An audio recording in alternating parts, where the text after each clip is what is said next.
Bon, aujourd'hui, on va parler le travail d'une force. Le travail d'une force, on a trois cas.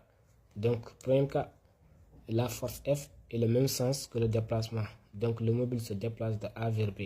Donc, la force F se déplace de A vers B, même sens. Donc, l'angle, ça sera égal 0. Donc, le travail de F, la formule générale F égale, le travail de F de A vers B égale F fois cosinus de l'angle formé entre AB et la force F. Donc, c'est le même sens. Donc, l'angle alpha égale 0. Donc, cosinus de 0, c'est 1.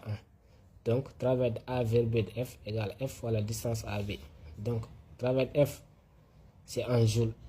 F, c'est la force en newton. AB, c'est la distance parcourue. Et au deuxième cas, on a F est perpendiculaire au déplacement AB, c'est-à-dire F qui forme un angle 90. Donc, l'angle égale 90. Donc, cosinus 90 égale 0. Donc, travail de F de A vers B égale F fois AB fois cosinus de l'angle formé entre AB et la force F. Donc, l'angle alpha égale 90. Cosinus 90, c'est 0. Donc, travail de F de A vers B égale 0 joules. Voilà. Bon, troisième cas, on a le mobile se déplace de A vers B. La force se déplace de B vers A, sens contraire, mais aussi est parallèle. Donc, l'angle égale 190. Donc, cosinus 90, 190.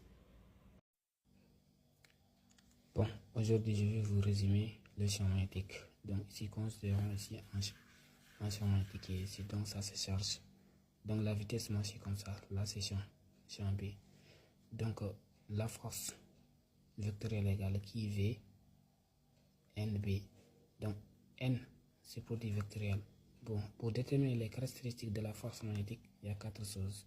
Il y a l'origine, c'est-à-dire charge considérée, direction et sens. On détermine à partir de la règle de la main droite. L'intensité, c'est-à-dire la valeur pour calculer la force de magnétique, c'est la valeur absolue de qui VB. Donc, Fm, c'est la force magnétique, toujours unité en newton.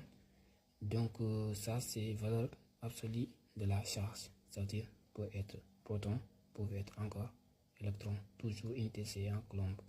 Donc, V, c'est vitesse, mètre par seconde. B, c'est champ magnétique, unité c'est en Tesla.